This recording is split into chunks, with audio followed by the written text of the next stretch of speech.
Now, just to kind of highlight, um, you have eczema, you have rosacea, and psoriasis. They kind of have an overlap. All right, there's like an overlap with these three conditions. And I want to just kind of show a comparison guide here for this because it's really important. I want to just highlight this real quick. Okay, here's what I want you guys to see. All right, perfect. So out of the gates, right? All of these skin issues are going to have redness with all of them, right? Eczema, rosacea, psoriasis.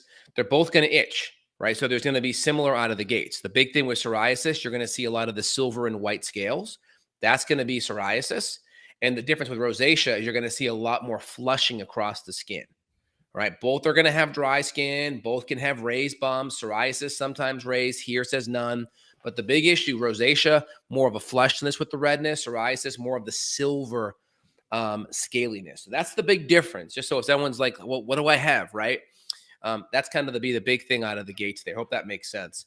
And there's a couple of things I wanted to highlight with eczema is food components make a huge difference. So autoimmunity, autoimmune diet plays a big role. Really reducing inflammation makes a big role.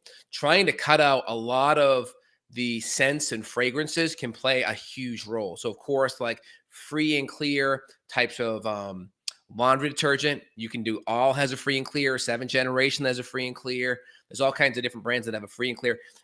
All is recommended by the Eczema Dermatology Association. So you really want to cut out all scents, fragrances, dryer sheets. That plays a huge role out of the gates. Yeah, it's a big stressor, and it's a big stressor for people like me that have to smell it. People don't want to smell that crap anyway, but you're poisoning yourself, you're poisoning your children too. You're sending them off with those clothes that have those synthetic fragrances, and those are irritating to the skin, but also those can affect the hormones too. I mean, synthetic fragrances in general can have some xenoestrogen type compounds to them, meaning that you're going to be increasing the estrogen. We're in a highly estrogenized society, and that creates a big problem. Hormonal changes, hormonal imbalances, they are a big factor in skin issues. Correct. And we see that with a lot of women that have irregular menstrual cycles or maybe heavy bleeding or something that happened, especially after childbirth. A lot of times there'll be skin issues that will pop up, and we fix it in a roundabout way. And then I want to go back to one thing you said earlier, which was the fact that people that have eczema, they may be linked or more common in people that have issues like celiac.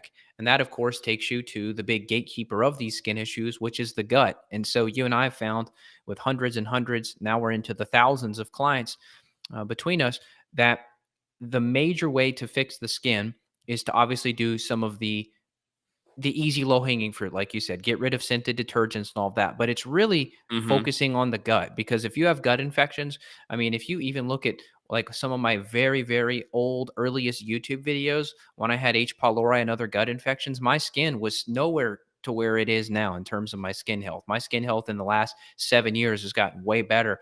And honestly, it's just been by working on the gut. My diet was already dialed in back then. So I just want to address one thing with people, which is that if you've already gone paleo or autoimmune or keto or carnivore, you're eating good quality foods and you still struggle with your skin, you've got to dig deeper. It's time to look in and see if you've got these gut infections, bacterial overgrowth, candida.